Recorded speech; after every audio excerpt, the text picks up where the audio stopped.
Parlando de show. Parlando de show. Es una broma, señores. Gente, esto es Parlando de show y hoy son cosas de tres. Aquí estoy con el ilustrísimo, el doctor Javier. Y yo estoy aquí con Yamni. Con mi doctor Javier, eso no es cualquier cosa. Y mi hermano y maestro.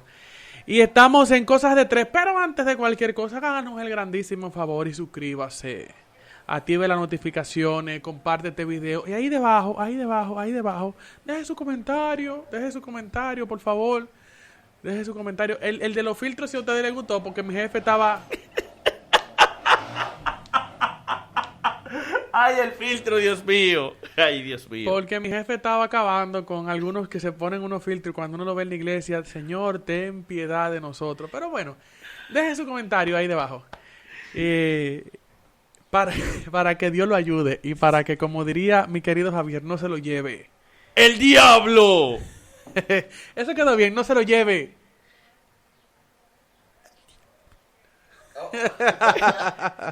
Bueno, Mi jefe, ¿cómo está usted? Tras la cámara está mi jefe hoy.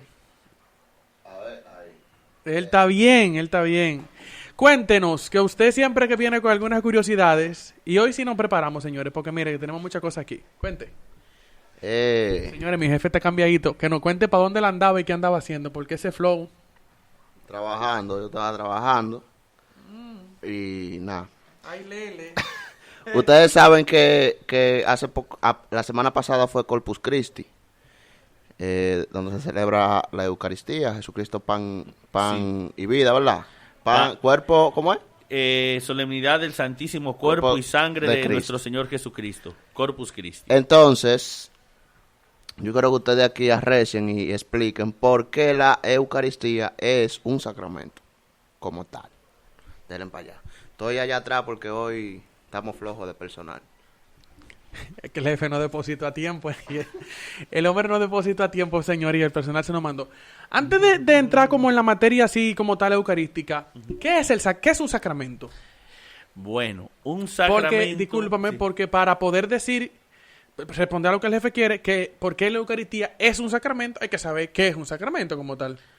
Un sacramento se podría definir como un signo visible de la gracia de Dios, pero también como un signo material de la presencia de Dios entre los hombres. Cuando hablo entre los hombres, no somos excluyentes de las mujeres. Cuando se habla en generalidad de los hombres, en la gramática de la lengua española, incluye a todo el género humano. Para que no se enfervezcan las feministas. Bueno, se va a enfervecer como quiera, ¿qué me importa a mí? Signo material de la presencia de Dios en el género humano, entre los hombres. Bueno, yo diría también, desde mi experiencia, que sacramento quiere decir que don sagrado, un don sagrado. Sí. Y la iglesia entonces tiene 7 sacramentos y nosotros vamos a conversar sobre la Eucaristía hoy aquí, brevísimo, voy a conversar sobre la Eucaristía. Teniendo pendiente que nosotros creemos los católicos que es un sacramento y que todos los sacramentos, los 7, fueron instituidos por Cristo. O sea, ninguno, señores, ha sido un invento de la iglesia. De que no, que al Papa Urbano IV le picó el ombligo y vamos a hacer que esto sea sacramento. Y que después a San Francisco de Asís le picó la cabeza o un estigma al Padre Pío. Y vamos a hacer estos sacramentos. No, fueron instituidos por Cristo y son totalmente constatables en la tradición, sí, en el magisterio y en las escrituras, sobre todas las cosas. Porque para nuestros hermanos no católicos, la tradición, el magisterio y la apostolicidad de la iglesia le sabe a nada. Pero eso está en la escritura. Por eso usted ve que sí, el escriturista del equipo tiene su Biblia abierta. Yo soy más organizado. Yo traigo unos libritos ahí para que la gente nos diga. Pero el escriturista va a citarnos. Quisiera que Javier nos cite algunos textos sagrados donde la iglesia se basa para decir que este don de Dios, este sacramento, que dicho sea de paso, es llamado el sacramento de los sacramentos. Porque no solamente se recibe la gracia, sino también al autor mismo de la gracia. Y en él confluyen todos los sacramentos. Es el único sacramento en el que pueden celebrarse los otros 6 sacramentos. Sí, señor. Por ejemplo, en el matrimonio no se puede celebrar la unción. En el bautismo no se puede celebrar el matrimonio. pero en la Eucaristía los 6 sacramentos pueden ser celebrados juntos con Él, porque Él es la madre de todos los sacramentos. Así Ya es. dirá, y me adelanto, la Constitución Dogmática del Concilio Vaticano II, Lumen Gentium, en el numeral 11, dice que la Eucaristía es la fuente y la cumbre de toda la vida de los cristianos. Así Si es. usted es cristiano y no tiene Eucaristía en su iglesia, revise dónde está su fuente y su cumbre. Esa vaina ahí. Y vamos con la Sagrada Escritura. No voy a hablar yo, sino lo que está contenido en la Sagrada Escritura. Recién bien. Primera de Corintios, capítulo 11, del 23 al 30, dice así: porque yo recibí del Señor lo que les transmití, que el Señor Jesús, la noche en que era entregado, tomó pan, dio gracias, lo partió y dijo: este es mi cuerpo, que se entrega por ustedes. Hagan esto en memoria mía. Asimismo tomó el cáliz después de cenar y dijo: esta copa es la nueva alianza en mi sangre. Cuantas veces la bebieran, háganlo en memoria mía.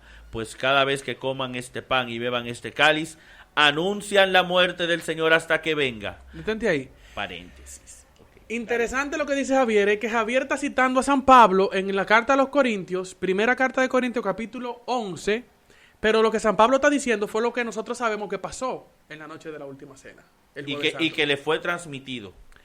Lo que quiere decir entonces, querido doctor, que la Eucaristía es tradición de la iglesia. Exactamente. Antes de ser escritura, Era tradición. antes de ser un rito escrito en el misal, ya era tradición. Era tradición. La tradición es aquello que se transmite para que eviten confusiones. Lo que quiere decir entonces, si no me falla mi memoria de maestro, que la tradición está primero que las escrituras. Claro que sí. Porque San Pablo está escribiendo esto, que él dice que él lo recibió como tradición. Efectivamente. Incluso las qué escrituras como interesante. tal, nota histórica. La escritura como tal, como la conocemos, lo católico con nuestros 73 libros y lo evangélico que le quitaron 7, incluyendo sabiduría, por dinero a finales del siglo XIX, definitivamente. La Biblia se terminó compilando, se empezó a compilar de manera definitiva a partir del Concilio de Roma en el 382, por orden del Papa San Damaso I. O sea que si yo creo que lo contenido en la Sagrada Escritura es palabra de Dios, es porque la Iglesia me lo dijo. Ahí. Y punto. Ok, Ya. volvemos a la Eucaristía.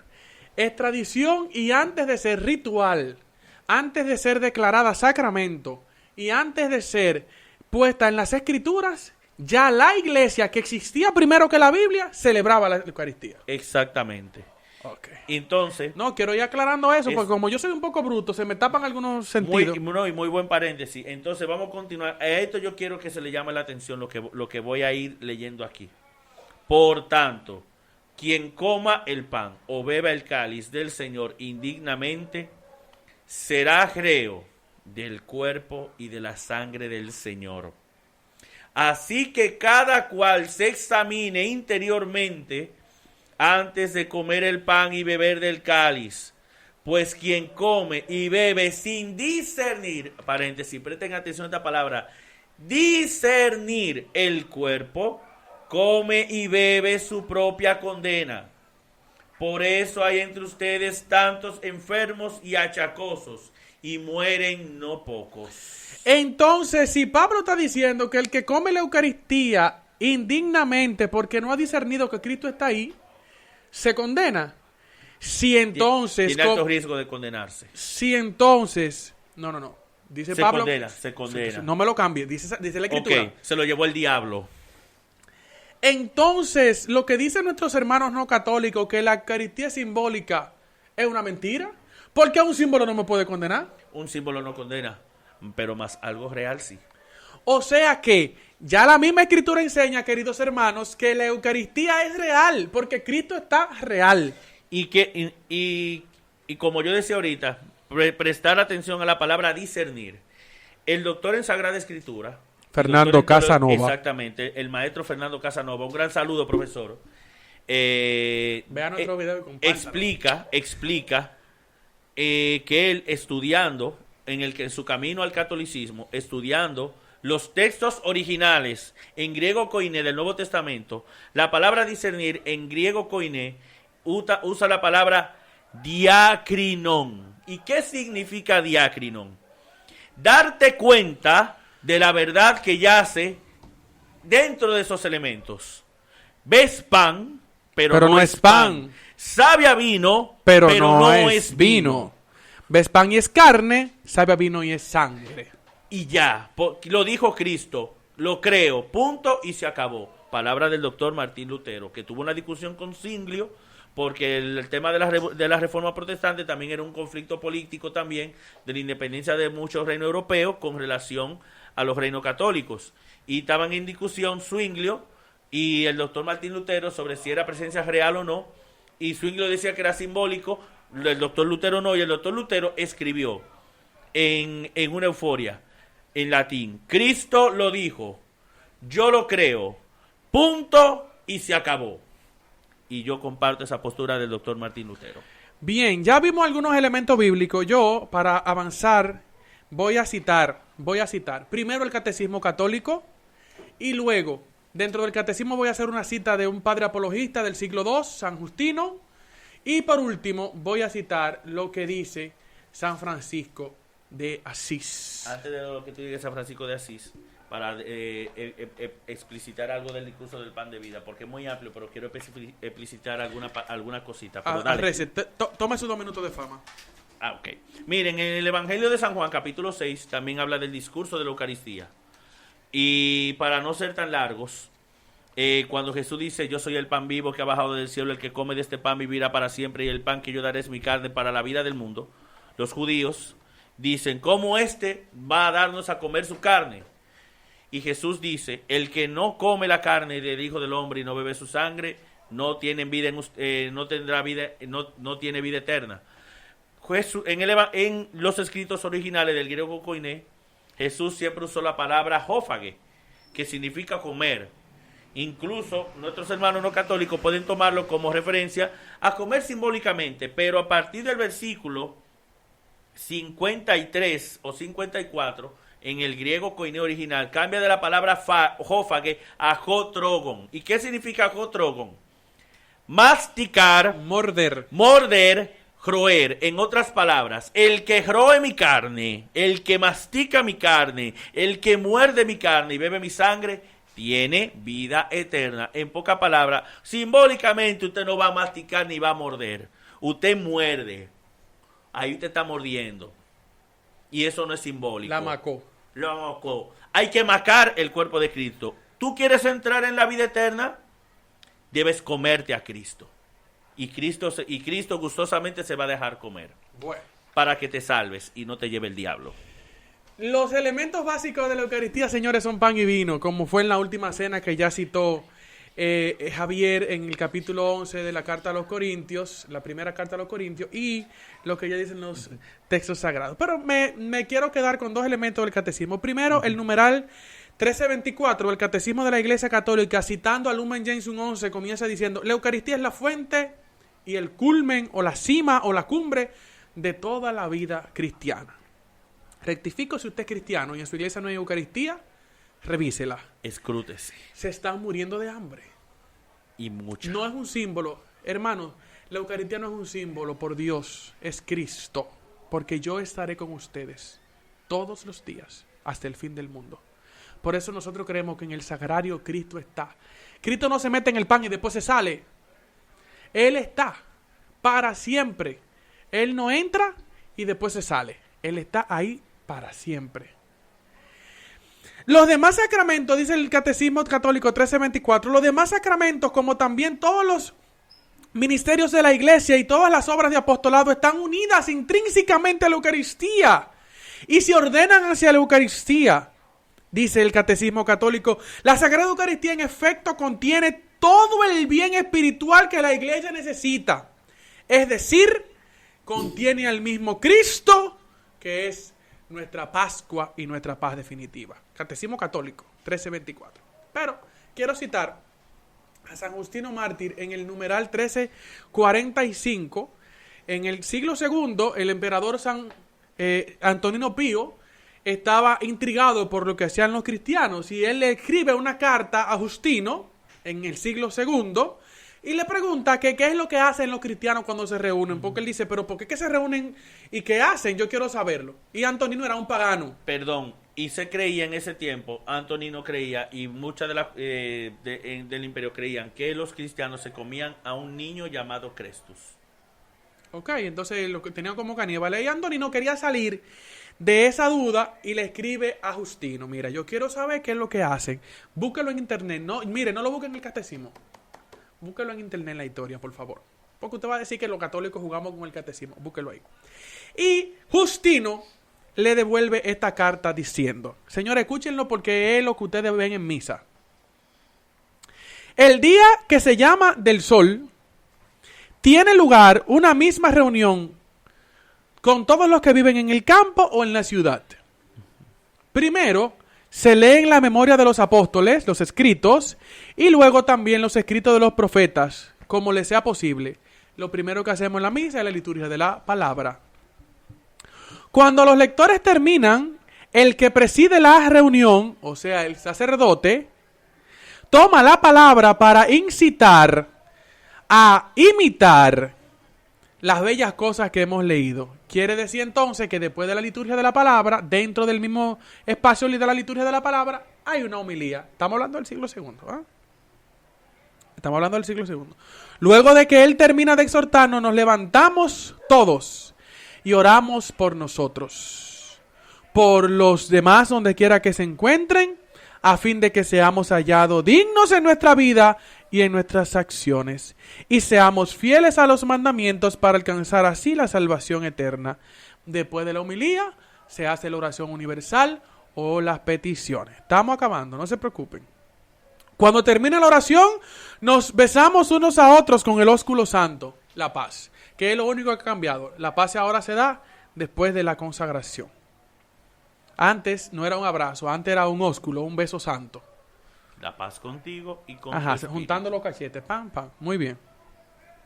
Luego de que nos besemos, se lleva al que preside, al sacerdote, pan y una copa de vino con agua que se han mezclado.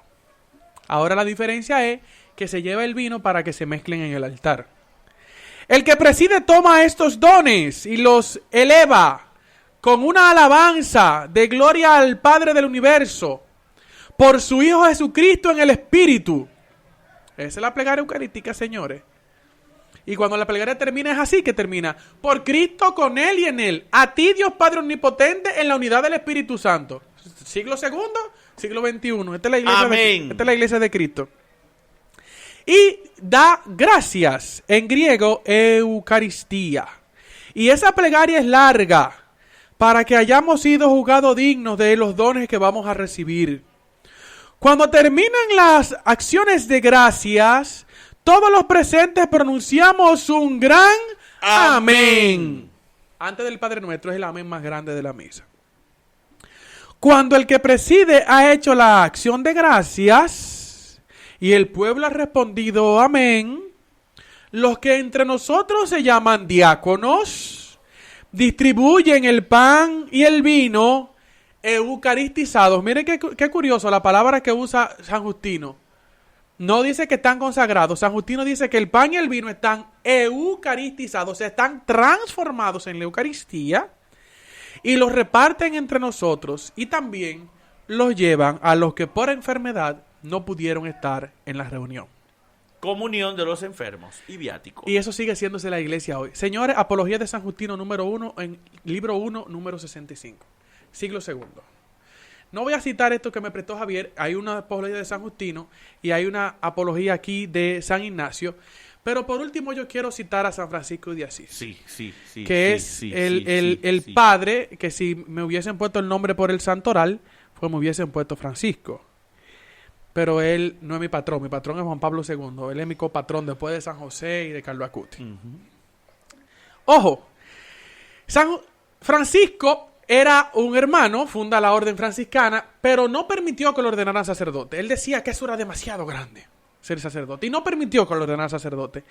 Y él le escribe una carta a su orden, y en el número 26 de esa carta se recoge esta frase con la que vamos a terminar. Atención, católicos, no le voy a hablar a los sacerdotes. Espérate. Esto es lo que va a culminar este video. Por favor, busquen Doctor Ricardo Castañón, Milagros Eucarísticos, en específico el Milagro de Buenos Aires.